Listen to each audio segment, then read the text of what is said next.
ची मौल्यवान संपत्ती कोणती? पैसे, नॉलेज किंवा स्किल्स की टाईम?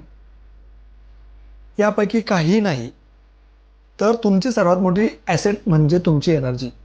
आणि जोपर्यंत एनर्जी मॅनेजमेंट व्यवस्थित असत नाही, तोपर्यंत या सगळ्या वरच्या गोष्टींना काही अर्थ नाही.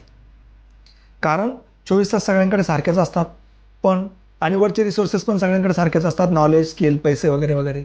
पण काही लोक खूप प्रोडक्टिव्ह असतात आणि काही परफॉर्म करू शकत नाही. तर त्याचं कारण काय? तर एनर्जी मॅनेजमेंट. एनर्जी मॅनेजमेंट म्हणजे काय? तर आपली प्रिशियस एनर्जी ही चुकीच्या ठिकाणी वाया जाऊ न देता योग्य ठिकाणी मार्गी लावणे. तर आपण बघू आपली एनर्जी कुठे वेस्ट होते.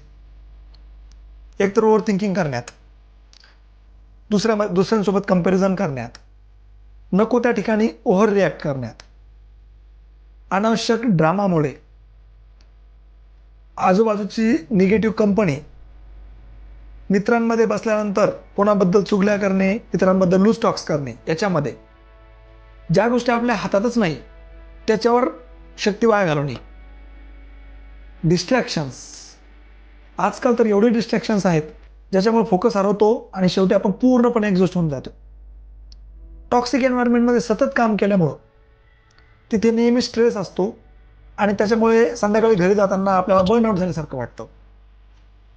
घरी आल्यानंतर माइंडलेस सोशल मीडिया स्क्रोलिंग, ज्याच्यामध्ये आपण सारखं नको त्या रील्स बघत बसतो, ज्याचा आपल्याला काही उपयोगही होणार नाही. वेगवेगळे इमोशन्सच्या रील प्रत्येक मिनिटामध्ये बदलता येते.